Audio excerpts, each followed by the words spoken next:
Hi, my name is Melinda Baily, and I have converted to Islam for about almost 3 years now. And I would like to just discuss some common questions that that have been asked and how I had found out about Islam. Originally, I had moved down to North Carolina from Buffalo, New York, and my grandparents and my great-grandparents had all lived there, and they were Catholic. My parents were both born Catholic. My father is Polish, and my mother was Italian. And then they, had met, and they ended up converting from Catholicism to born-again Christian. We were in a non-denominational church in Buffalo.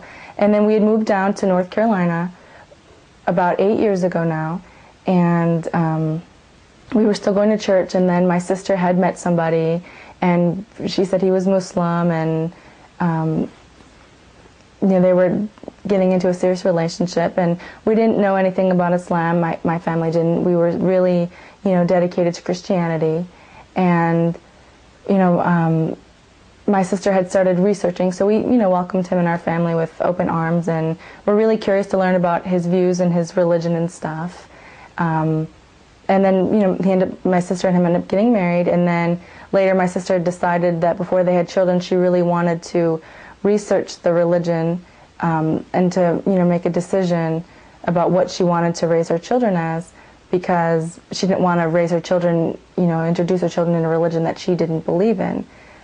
She wanted them to support something that she believed in. So she had started researching, and she researched for about 2 years, and then ended up converting and saying, telling us, the family, that she didn't believe in the Trinity anymore, and that she had done lots of research on Islam. And it was really scary at first, because we, have a lot of common misconceptions about the religion, and it was really scary to see a big change in her, and her belief system, and the way that she acted, and the way that she dressed. I wasn't really interested in Islam at the time. It was really, scary to see my sister go through a lot of changes in her ideas. But eventually, my family had stopped going to church, not practicing Christianity or believing into it, but they had stopped actively going to church. At that point I was young. I was going through high school, and eventually I decided, I became confused about what I really believed in. My parents were saying one thing, my sister was saying another thing. So I decided that I really wanted to research myself and decide what I believed and what the truth was to me, and to not just accept what I was religion I was born into, and to actually research it, and either way it would make me stronger in Christianity or stronger if I wanted to convert to Islam. So that was my goal. I planned on doing that, but I never actually had the encouragement to do that. I was busy being a teenager, doing other things. And then my sister had ended up moving overseas, and every time that she had come back to visit for the summertime, she was a lot more religious, a lot more strict in the religion, and it was very scary to see these changes. And then she had introduced me to somebody. I'd met somebody that was also Muslim, and I had started a relationship with him. So then I had started a relationship with him, and before we got serious, we had decided that we were gonna separate and not see each other, and I was gonna really research the religion and really decide what I really wanted to believe before I started a serious relationship with this person.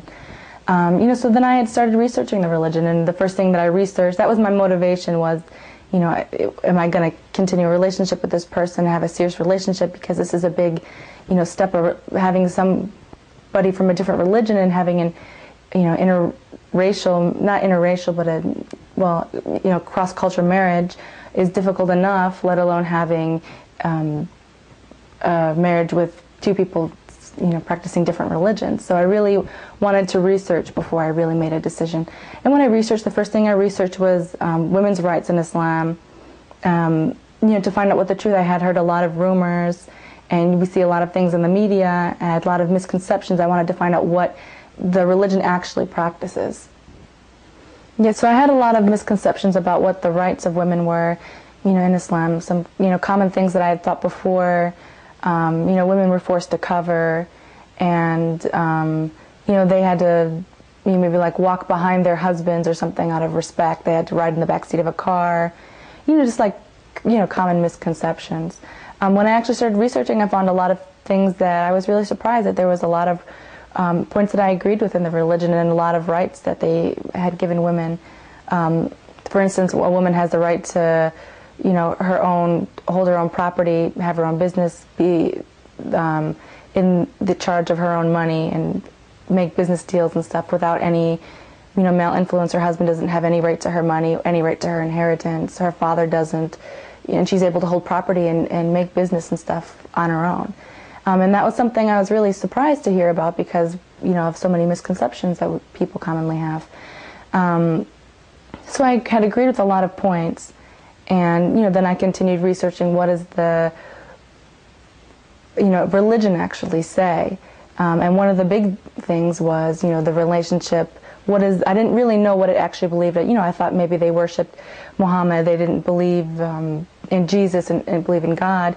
And then when I actually researched, I found out that they do believe in Jesus and they do believe in God, but they don't believe in the Trinity. So many stories were the same. It was very easy researching Islam because I was so used to so many of the ideas and so many of the stories because there's so many similarities between Christianity and Islam. Especially, when I was born again Christian, I was raised and used to hearing these same stories, and they run along the same line. We have the same prophets, most of them, the same, stories of Abraham, Moses, Noah. So many things are exactly the same, the stories, but the thing that had differed was, the Trinity, and that, Muslims believe, we don't worship Muhammad. They believe that Muhammad was a prophet, and that he was the last prophet, and their relationship with Jesus is that they, believe that he was one of the most, well-respected prophets, but they don't believe that he actually is God incarnate. They believe that, he was a man, and that he was a prophet of God, and that he, told people to worship God as one. And a common thing, which is, a big debate among Muslims and Christians, is that the Muslim standpoint is that worshiping Jesus, as a God in place of, the Father, is associating partners with God.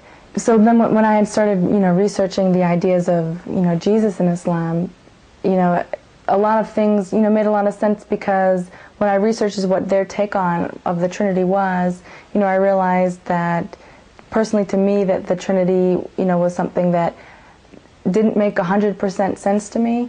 It was something, that I was used to practicing and used to the idea, and I didn't really question because I thought it was really, wrong to question things in, in my religion, what my parents were and what, I was born in. So used to this idea, I didn't really, question or look for anything else or have any reason to. I was comfortable with the beliefs and I was, practicing Christianity. But, researching also that, they believe in the virgin birth. And a lot of points when I researched the difference between the points that the Christians made about, well, Jesus is, the Son of God and that he is God, compared to what the Muslims said, that, Jesus, he, is a prophet of God, but he is not God himself, and that you have to worship God, and he told people to worship God, only, and he didn't ask people to worship him, just, God the Father. So, researching all the whole different points that the Muslims had made and the points that the Christians had made, and doing it open-mindedly and really, like researching it and you coming to other people with, questions. It's the one thing that I had liked about Islam was that it's okay to, ask questions and to research, and if something doesn't make sense, there's historically it should make sense, scientifically it should make sense, logically it should make sense, and that was one of the things I really enjoyed about Islam, is that there is a lot of scientific points in the religion that were proven, to be true. There's a lot of, common grounds. We're the most closely related religion to Islam is Christianity.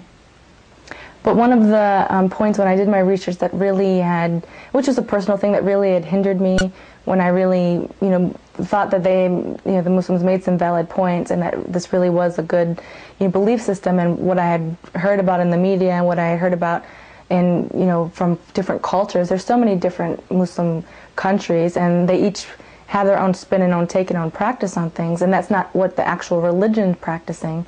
That's, things that over time, the religion is almost 1,500 years old, over time these countries have been introduced to religion, but they changed through their cultural habits.